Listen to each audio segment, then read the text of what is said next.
আজ হলো 15ই ফেব্রুয়ারি অর্থাৎ শিবরাত্রি।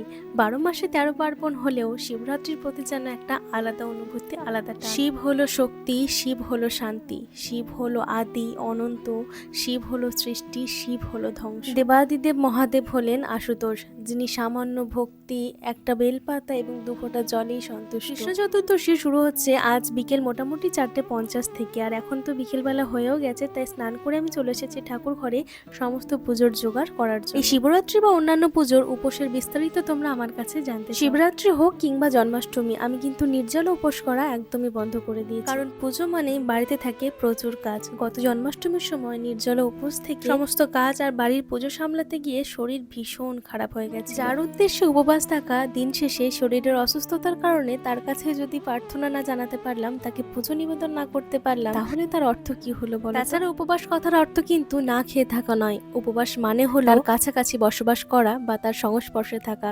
অর্থাৎ যে দেবতার উদ্দেশ্যে আমরা উপবাস করছি, সারাদিন তার নাম জপ করা, আমাদের ধ্যান জ্ঞান সবকিছু তার নিকটে অর্পণ করা। মহাদেবকে অভিষেক করানোর জন্য সমস্ত জিনিসপত্র সাজিয়ে নিয়েছি, এমনকি পুজোরও সমস্ত জোগাড় করে ফেলেছি। পুজোর আগে আজকে অভিষেক করেছি দুধ, দই, ঘি, মধু, গঙ্গা জল, গোলাপ জল, চিনি, কেশর এবং এমনি জল। ঠিক যেমন ভাবে শ্রাবণ মাসে শিব ঠাকুরের অভিষেক করেছিলাম, সে একই ভাবে। তোমরা অনেকেই জানতে চাইছিলে, তো শিবজিকে জল নিবেদন করার ক্ষেত্রে বা শিব পুজো করার ক্ষেত্রে কিন্তু সবসময় উত্তরমুখী বসতে হবে। অভিষেক করানো তো হয়ে গেছে, তো অভিষেক পাত্র বদল করে অন্য পাত্রে বসাবো সাজানোর জন্য বা শিব ঠাকুরকে জল দেওয়ার জন্য।